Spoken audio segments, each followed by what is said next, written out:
Good evening, everyone. I'm Louise Mirror, President and CEO of the New York Historical Society, and it is my great pleasure to welcome you to this special virtual program as a part of our Bernard and Irene Schwartz Distinguished Speakers Series. I hope you're safe and healthy as you watch this program, and that we'll see you back on Central Park West just as soon as it's safe to reopen our doors later on this summer. I want to note that this program was inspired by our Chairman Emeritus, Roger Hertog, and I want to thank Roger for all his encouragement and support of our efforts at New York Historical to make history matter. And now I am delighted to introduce tonight's panel. John Farrell is the best-selling author of Richard Nixon, The Life, the winner of the 2017 Barbara and David Zelaznik Book Prize in American History, and a finalist for the Pulitzer Prize. Randall Kennedy is Michael R. Klein Professor of Law at Harvard Law School, where he teaches courses on contracts, criminal law, and the regulation of race relations. He's a former Rhodes Scholar and served as a clerk to U.S. Supreme Court Justice Thurgood Marshall.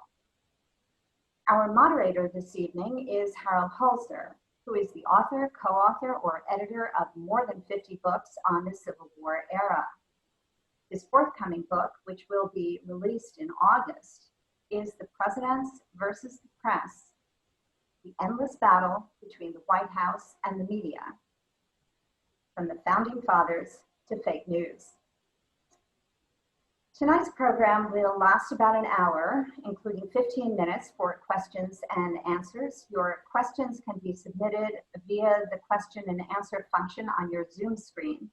For the sake of simplicity, we've disabled the chat function tonight, so please do make certain that you use the Q&A function on your Zoom screen.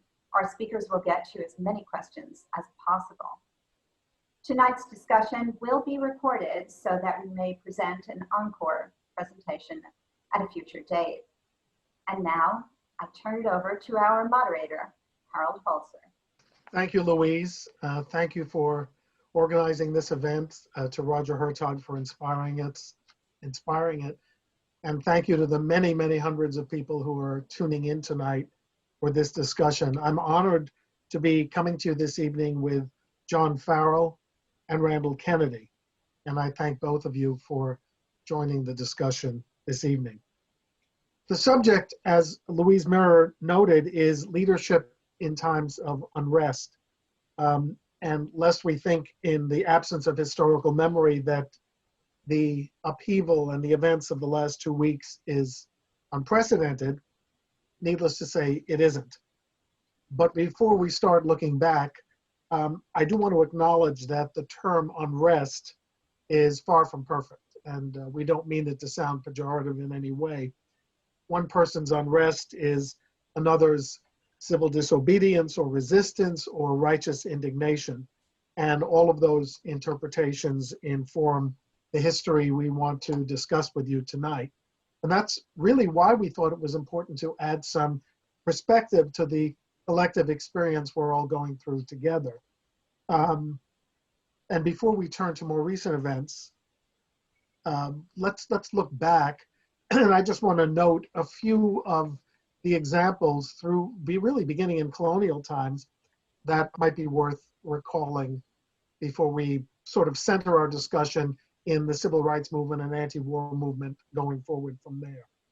There was, after all, Shays' Rebellion, an uprising against taxation in Massachusetts. There was the Whiskey Rebellion, another expression of outrage against taxes in Western Pennsylvania, put down by 13,000 militiamen, at the head of which sat George Washington on his horse, President of the United States, back on the battlefield.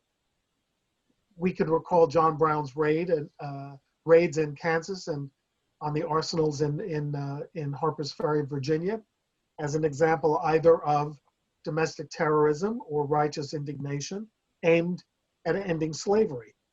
The latter effort, by the way, at Harper's Ferry ended when U.S. Marines under the command of a man named Robert E. Lee stormed that arsenal and took John Brown prisoner.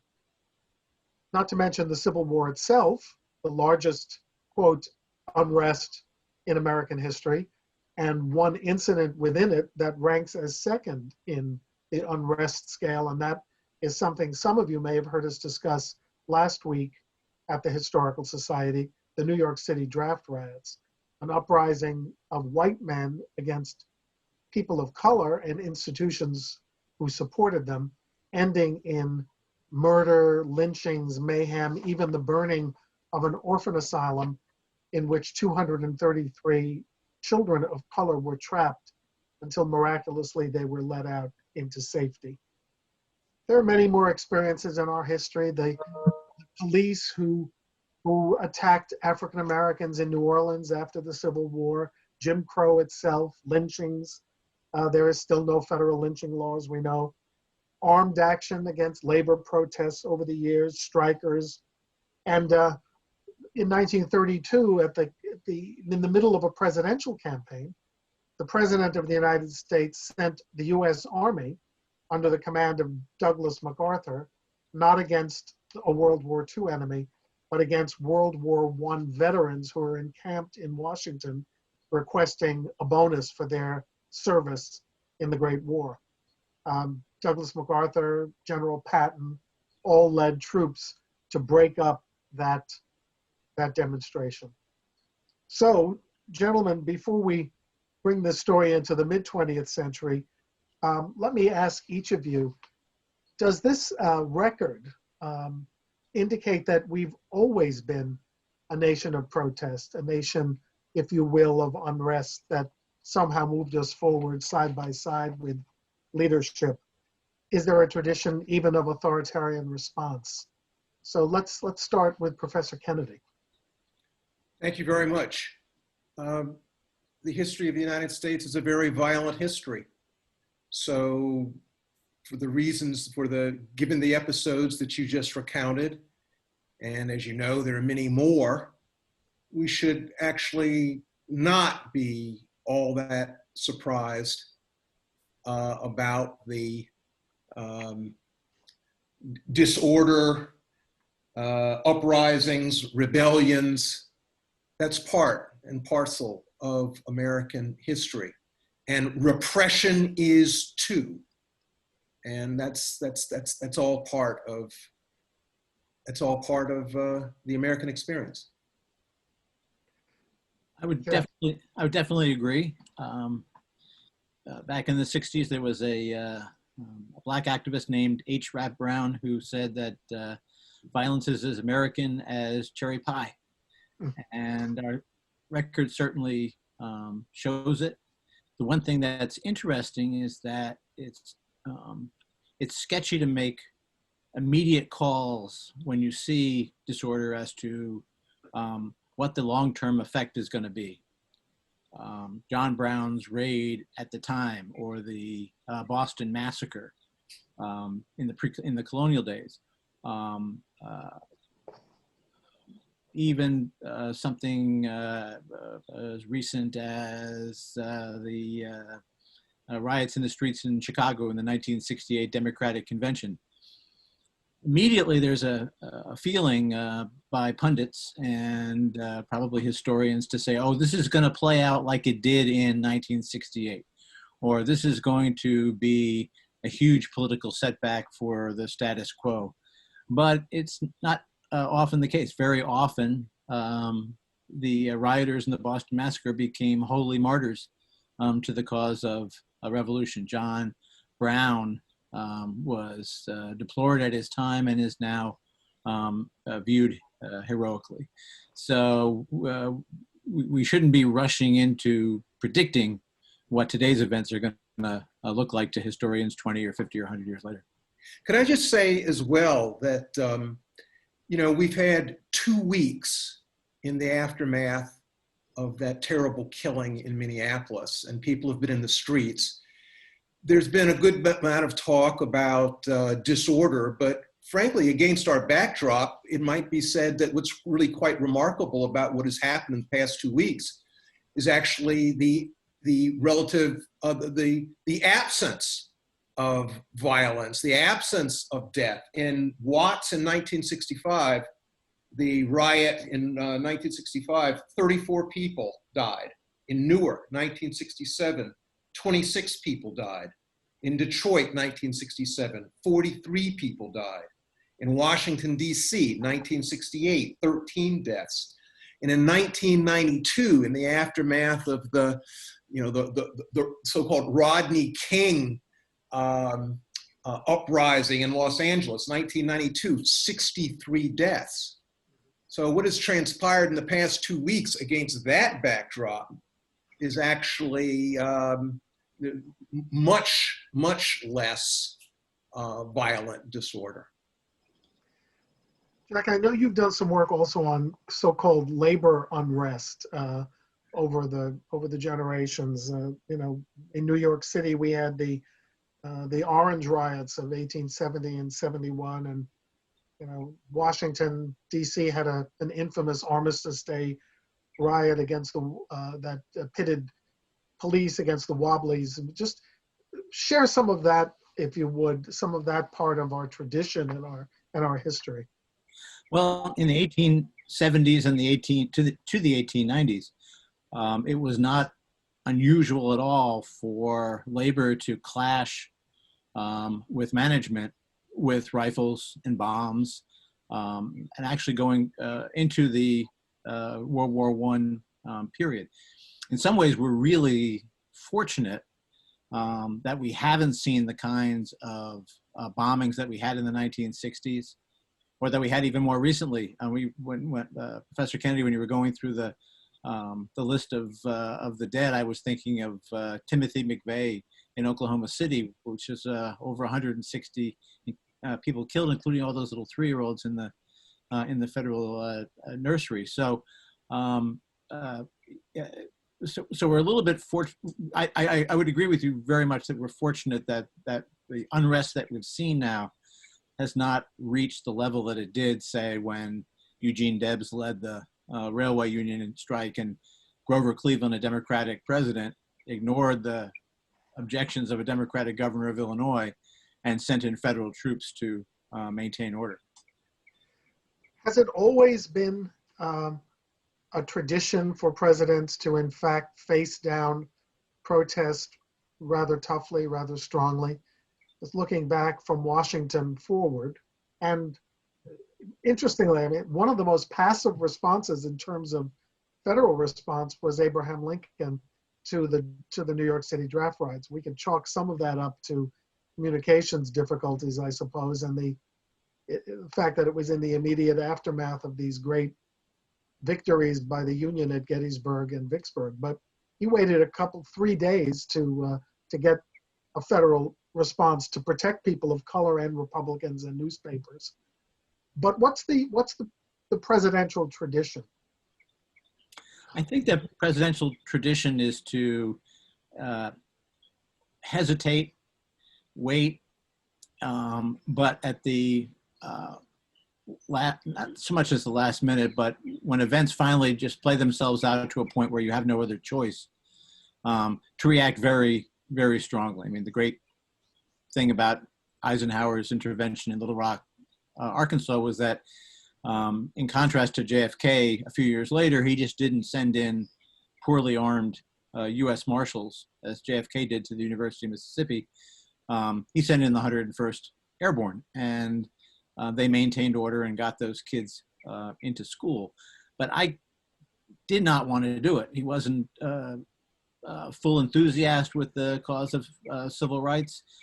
He thought it was something that had to play out very slowly in society over the years, and it was only because the governor of Arkansas, Orville Forbes, forced Ike off the golf course, back to the White House, and made him make that decision that happened. And Eisenhower was furious with Forbes because he thought he had cut a deal that the governor did not honor. But by the way, that's another presidential tradition, forcing presidents off the golf course to confront important issues. But Randy, to you, that it seems a little bit different with Eisenhower. He's intervening to enforce federal law against so-called state interests, And there seems to be a much more consequential constitutional decision and a moral one ultimately. And I wonder if you could walk us through some of that. Well, in the 1950s and also going into the 1960s, authorities in the South, reinforced by white supremacists in the South, wanted to resist the Supreme Court's decision in Brown versus Board of Education. And the question was, was the President of the United States, when push came to shove, going to enforce the judgments of the federal courts? Now, as was just stated, that issue came to a head in the late 1950s. Eisenhower did not want to send in troops, just like Kennedy years later did not want to send in troops. But when authorities, white supremacist authorities in the South, were just ostentatious with their defiance, those presidents did send in troops. But they were not sort of chomping at the bit to do it. It was a last resort.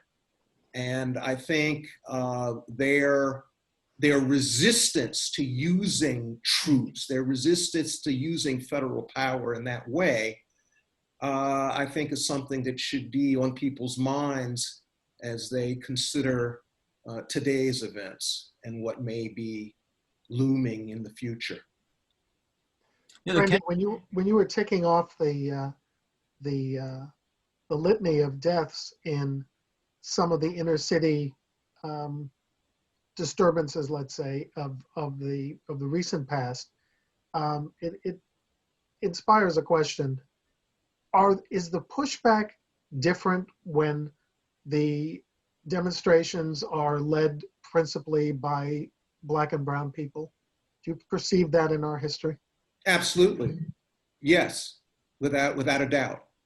In the first half of the 20th century, most of what we refer to now as race riots involved white people assaulting Black people. One can think of Tulsa, one can think of the Springfield riot, 1906, which was really the beginning of the NAACP. These were pogroms in which whites just attacked Black people.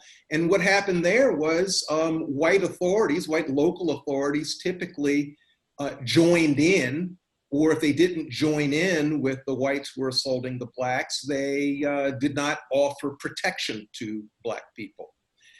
In the second half of the 20th century, in the disturbances that I mentioned, the so-called long, hot summers, in those instances, there was a very different response, and Black people in the death count that I noted, it was mainly Black people who were killed. And here I want to read something in preparation for this. I went back to a document that was written by my old boss, the great Thurgood Marshall. In 1943, Thurgood Marshall went to Detroit to report to the National Association for the Advancement of Colored People on the riot in 1943. And he wrote a report with an interesting title. The title is The Gestapo in Detroit. And this is 1943, mind you. And let me just read a little bit of this. One-sided law enforcement practiced by Detroit police. He's talking about one-sided law enforcement practice by Detroit police. He says, in the June riot, the police ran true to form. They used persuasion rather than firm action with white rioters, while against Negroes, they used the ultimate in force. Nightsticks, revolvers, riot guns, submachine guns, and deer guns. As a result, 25 of the 34 persons killed were Negroes. Of the latter, 17 were killed by police. Negroes killed by police, 17. White persons killed by police, none.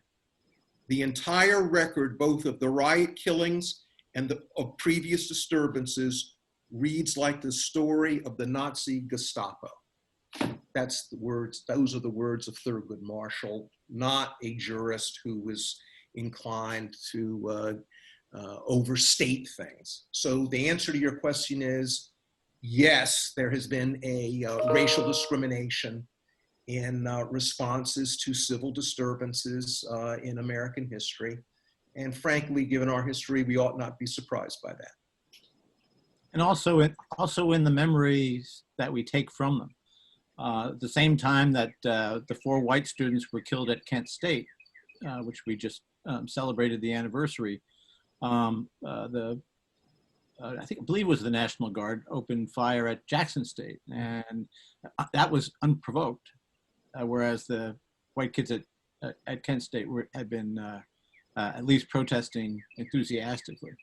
We remember Kent State. It was marked by television shows and newspaper articles, but the kids who died at Jackson State sort of fade into that great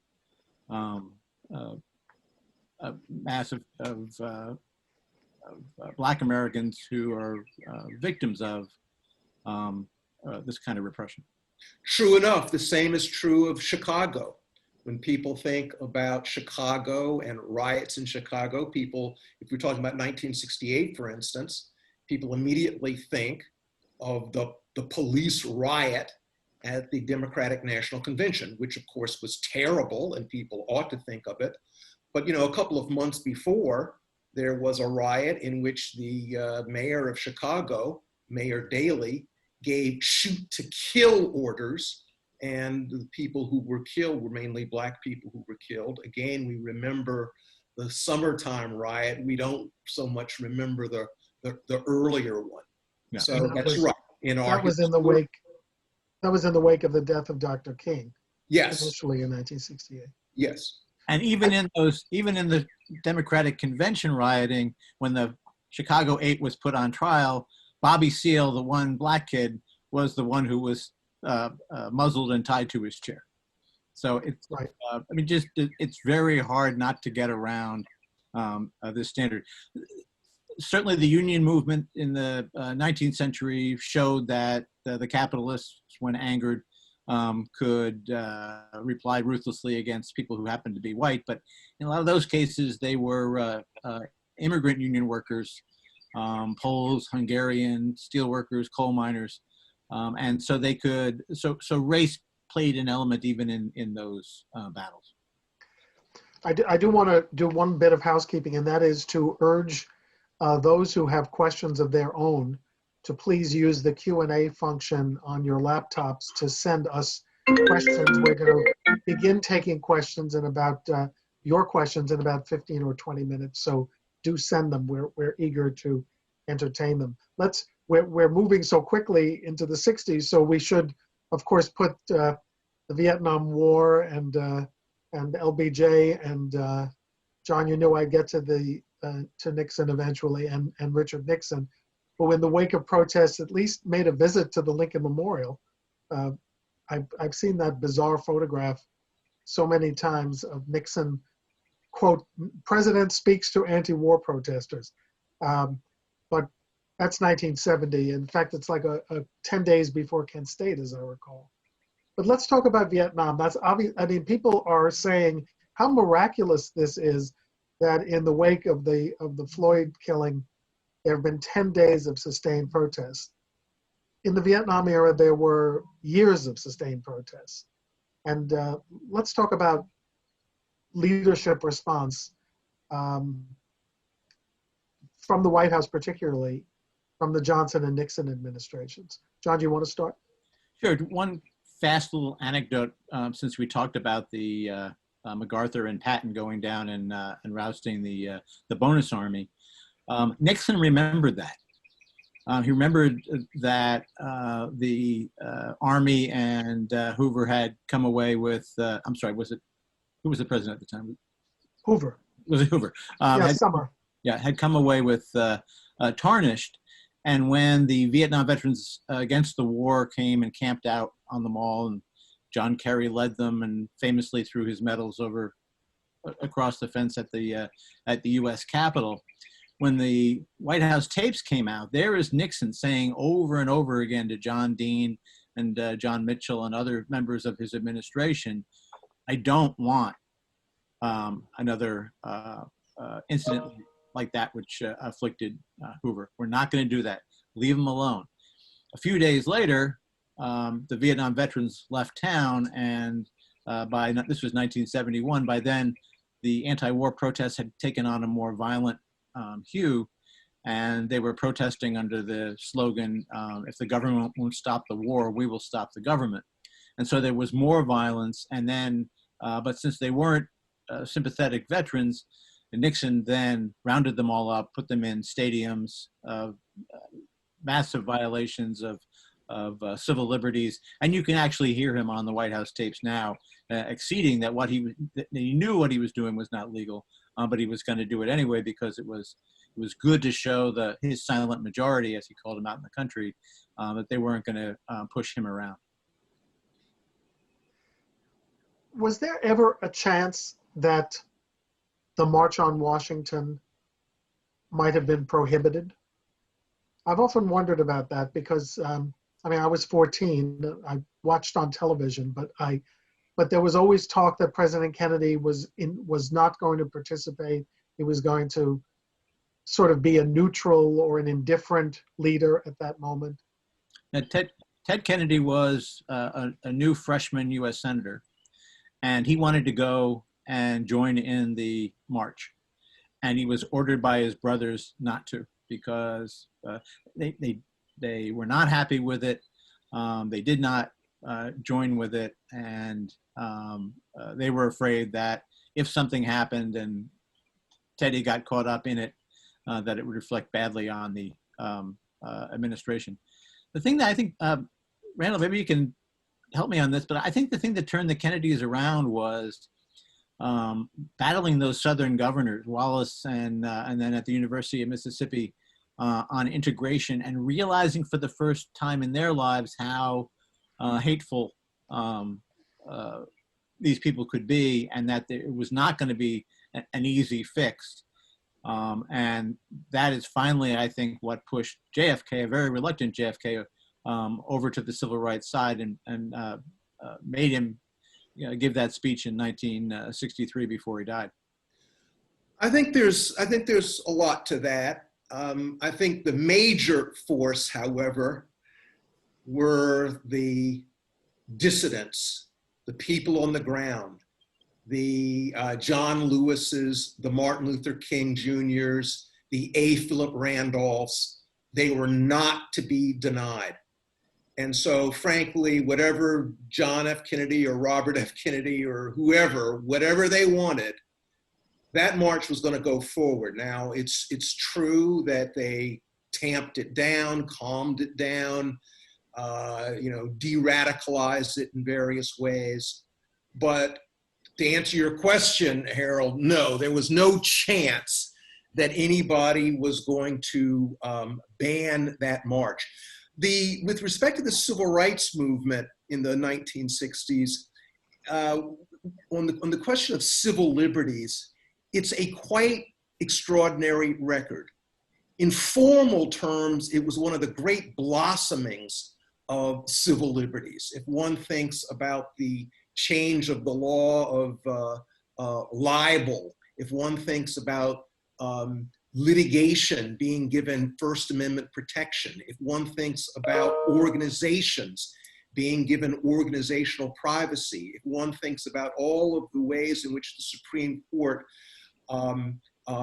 embraced and protected mass dissent, this was a great period. On the other hand, there was something else going on that we didn't learn about until, at least in a broad way, until later.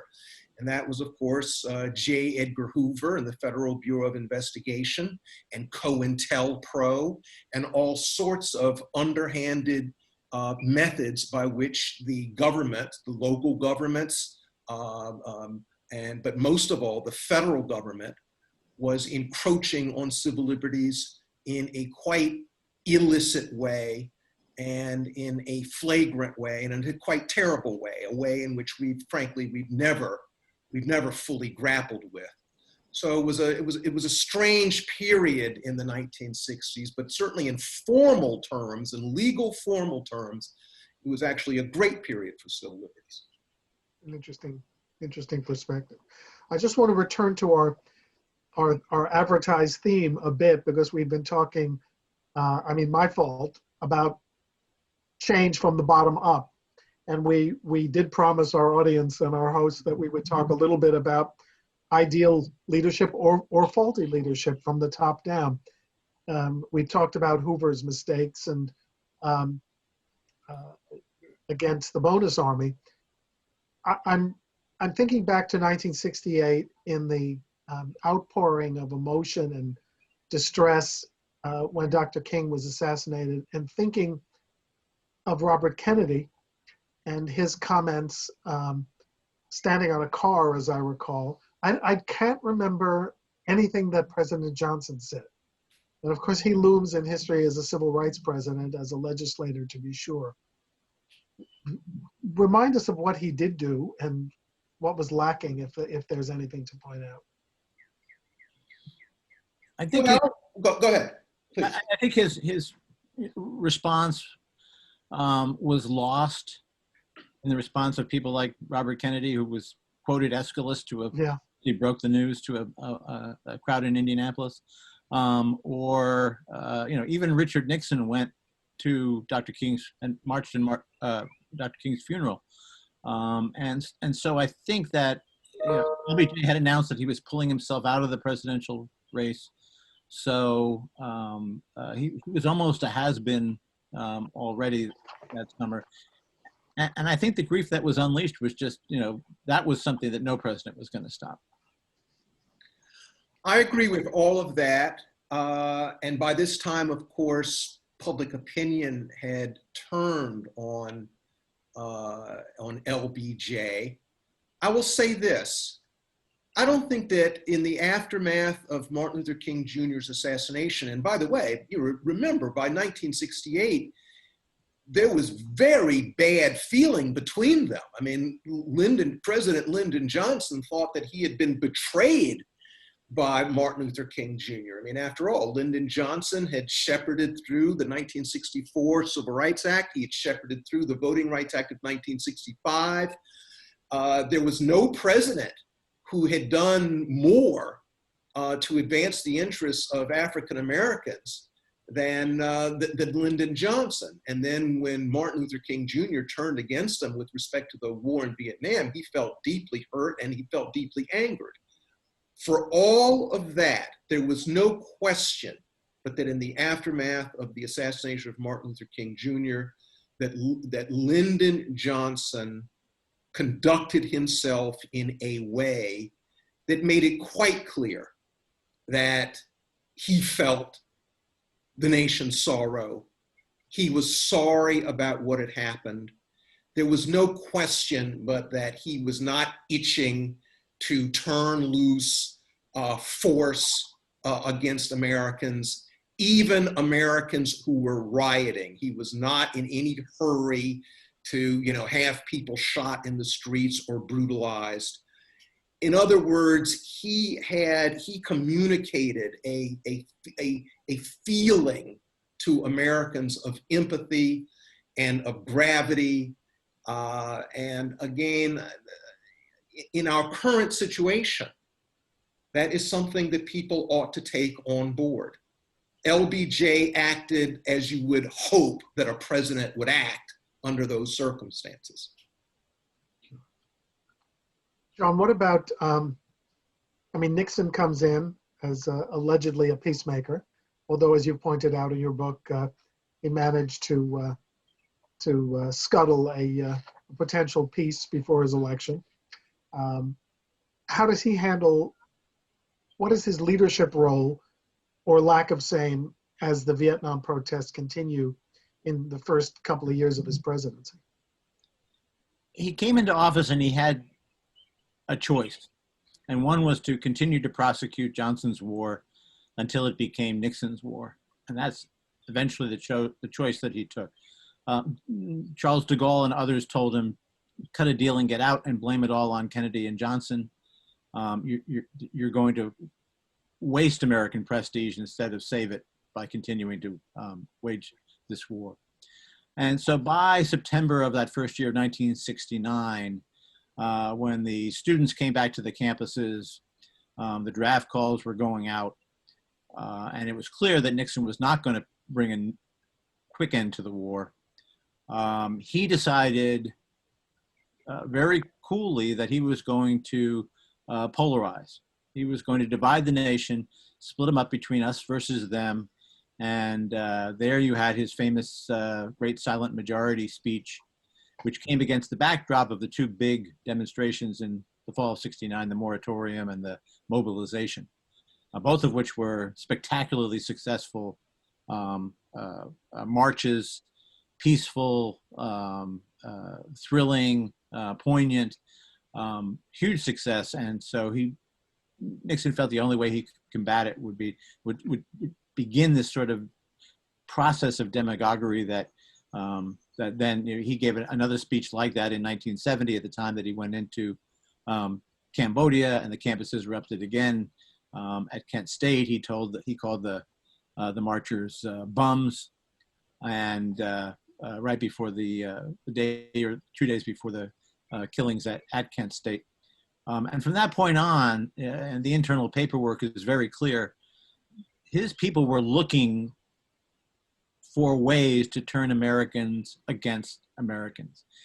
And I guess that there are other presidents who did that, but nobody seemed to have started a unhealthier trend in the United States than Nixon by this deliberate polarization, because it's been something that politicians have gone back to the well to many times in our lifetimes, and nobody more than the current president. I think let's before we take our first questions, I just want to get to and acknowledge another tradition that came in recent history, and that's the tradition that President Clinton and President Obama pursued as consolers in chief. I think we'll always remember their appearances at events of private and public mourning after the bombing, after Charleston. How important is the function of consoling America to leadership, and why does that appear by some to be soft and the wrong direction for leadership to take in times of crisis? Randy, why don't we start with you? I think that's very important. I mean, the President of the United States serves many roles, but one very important role is a ceremonial role. And when there are these national tragedies, these dramatic national tragedies, I think that the ability of a president to, at that point, stand up and truly be the president of all Americans is very important. I think you mentioned President Obama in Charleston. As far as I'm concerned, that was the most extraordinary example of that sort of ceremonial gesture, and that just resonated so much. I think that's very important. And I don't think it should be viewed as soft. I'm not sure. Maybe someone has studied it. In my view, that sort of thing is very important. And there are presidents who have made that part of their political leadership. I mean, after all, if one thinks of FDR, I mean, FDR, in a sense, the fireside chats, the way in which he sort of bucked up a country that was feeling, deeply depressed, not only economically, but psychologically. That sort of emotional connection, that sort of psychological connection, that sort of cheerleading people, picking people up, bringing us all together. It seems to me that ought to be, and I think has been in the past, an important part of presidential leadership. And it's good politics too, because it's something that Americans want from their president. Reagan, at the time of the space shuttle explosion, is one example. But I was a young White House reporter covering Bill Clinton at the time of the '94 election, when Newt Gingrich came in and the Republicans took the Senate as well, and he was definitely on the ropes. And the Republicans were flirting at that time with a lot of sort of the right-wing rhetoric that you've had in the last 2 or 3 years. And then all of a sudden, Timothy McVeigh blows up the federal building in Oklahoma City, and Bill Clinton rises to the occasion, and he goes and makes a series of speeches around the country, talking about, where protest stops, and the empathy we need to have, and the unity of all Americans. And that, as much as almost anything, blunted the conservative, the Gingrich revolution. It was an amazing accidental turn of events that worked out very well for the Democrats and the Democratic president. And I would just throw in, as I'm wont to do, Abraham Lincoln, who, while waging the costliest war in American history and choosing to fight the South to restore the Union and end slavery, is still talking about government of, by, and for the people, and at its end about malice toward none and charity for all. So there is that strong American tradition. We have some interesting questions lined up, so I want to give our audience a chance. And here's the first one. Dr. King said a riot is the language of the unheard in his Other America speech in 1967. Is there any likelihood that enough will be heard by white America from the events of 2020 to make America any different 50 years after, and any different than what it is 53 years after Dr. King said those words? In the last few years, I have been feeling deeply downhearted.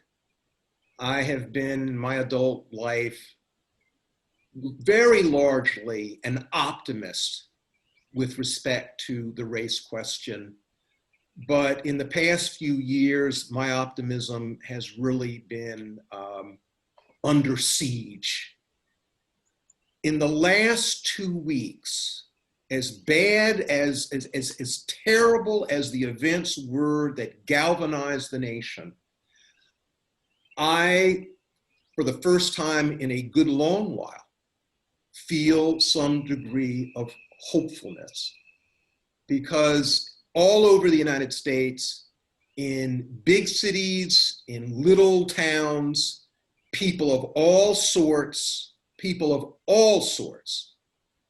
are out making their voices heard. And history works in funny ways. And I must say, I have the sense that what has gone on in the past 2 weeks is pointing towards something different and something better. And I think that there has been a spectacular show of decency on the streets of America. And I feel deeply grateful, and I want to salute the people and from all walks of life who have raised their voices and said that they want to elevate this country. So I feel actually somewhat hopeful. I would definitely agree, and I would add to that this seems to me to be, we saw some of it with the Obama coalition, but this seems to be a new generation taking over and making its voice heard and saying enough.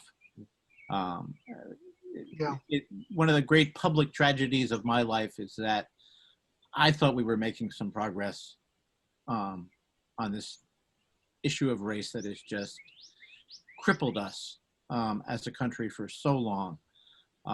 And maybe we relaxed when President Obama got elected, because that was such a huge symbolic occasion, and a real occasion. as well. 8 years of a spectacularly successful Black president. But if anything, the events of the last 3 years have shown us how tentative some of our progress has been, how we can slip backwards, how deep some of the hatreds are. Even at the very end, Richard Nixon, when he gave that famous speech to say goodbye to his staff, the last thing he said was, "Always remember, others may hate you, but those who hate you don't win unless you hate them, and then you destroy yourself." And there's no wiser words uttered by Richard Nixon in a long public career. But only through hate is how we destroy ourselves. And that's, as you know, Lincoln said that over and over again. You know, Jack, you talked a little bit about when you began as a reporter. My first job 51 years ago was as a reporter for a black and white newspaper on the west side of Manhattan and Harlem. And I covered and then ultimately participated in the women's movement of the 70s. And I still talk to the survivors of those struggles. And they've said for 20 years, when are people going to go back into the streets? When do we get back into the streets? It hasn't happened until now in a prolonged way, in a way that seems to be building and resonating. And all my pals out there who have waited for the moment is at hand, and it seems to be different. Let me get to another question. Are there any historical examples of people in power acknowledging the systemic racism that infects America? Our questioner says that leaders are not are doing it now to some degree, but they haven't in the past. I mean, I remember Lyndon Johnson telling Congress, "We shall overcome." Any other examples we can throw into the mix? I think that the greatest speech that John F. Kennedy ever made was the speech he made in June 1963. It was the speech in which he said that he was sending to the Congress civil rights legislation. That very night, that was the night that the great Medgar Evers, the head of the NAACP in Mississippi, was assassinated. John F. Kennedy, in that speech, talked very movingly. And he actually made a speech to white America. It was quite extraordinary. He basically said to white America, when you think about things, ask yourself, put yourself in Black people's shoes. Just do that. If you're trying to wonder if America is treating people right, put yourself in the position of a Black person and then ask yourself that question. It was a strong plea for empathy. I think that LBJ's speech where he said, "We shall overcome," was a great speech.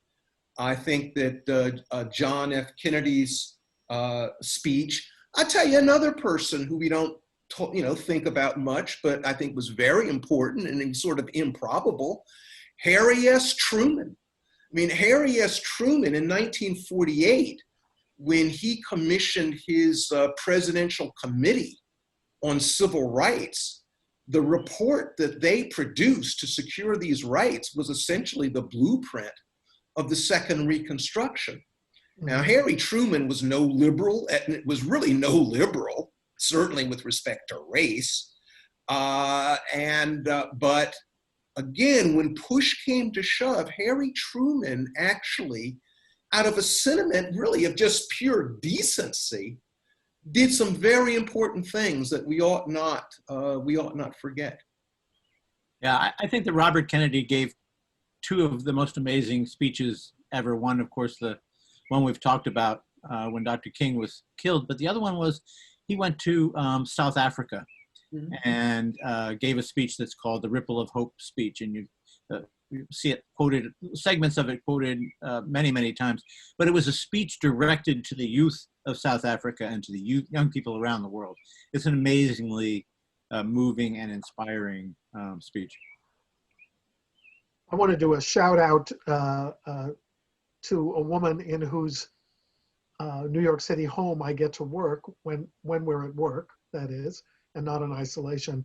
I credit Eleanor Roosevelt not only with moral leadership during her husband's administration, but also with transforming the meaning of the Lincoln Memorial from a shrine to reconciliation, sectional reconciliation, to a place where racial reconciliation was more important than sexual reconciliation, because she is the one who engineered the Marian Anderson concert on Easter Sunday in the 30s at the Lincoln Memorial, along with Harold Ickes. I don't think it would have been a stage for protest in 1963 had not Eleanor made certain that Marian Anderson had a place to sing "America the Beautiful." So I'll throw in a word for Eleanor. I'll second that.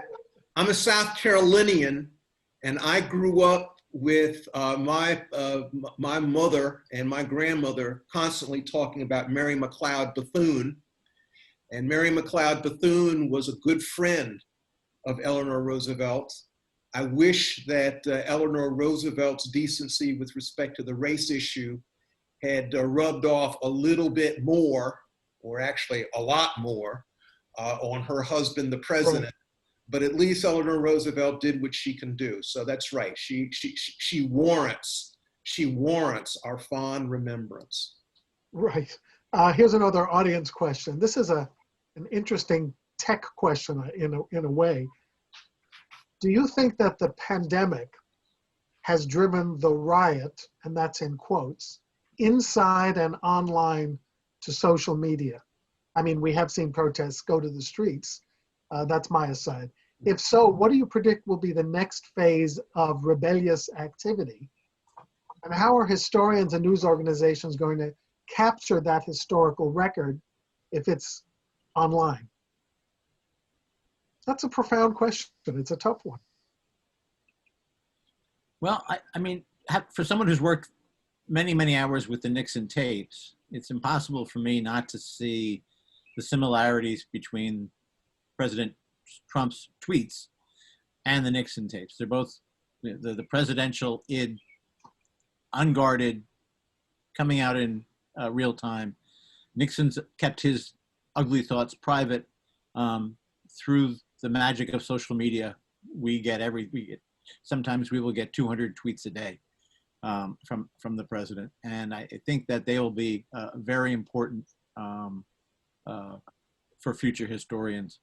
The other thing I think is that I've always thought that Bob Woodward's archive is going to be something that's incredibly valuable for future historians, because everybody talks to him off the record. He seals it, sends it down to Texas or wherever it is that he keeps it. And there you've got relatively, I think, unguarded, behind the scenes revelations from the history makers. And I would not rule out, newspapers quite yet. I think that for all the troubles that they've had, the Times has done a remarkable job in the last 3 years. The Washington Post certainly has, against a backdrop where the industry is bleeding out. You've got 2 or 3 major news organizations that are still working very hard and will provide that historic record to the future.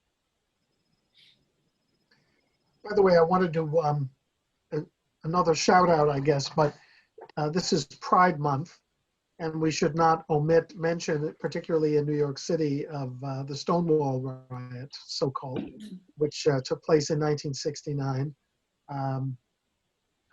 in Greenwich Village. And I'm not sure that John Lindsay acquitted himself quite as well at that moment as he did when he walked through Harlem in his shirt sleeves and famously, legendarily, sort of calmed the waters on 125th Street. But it's another moment and another reminder that it sometimes takes action on the streets to prod leadership along the way.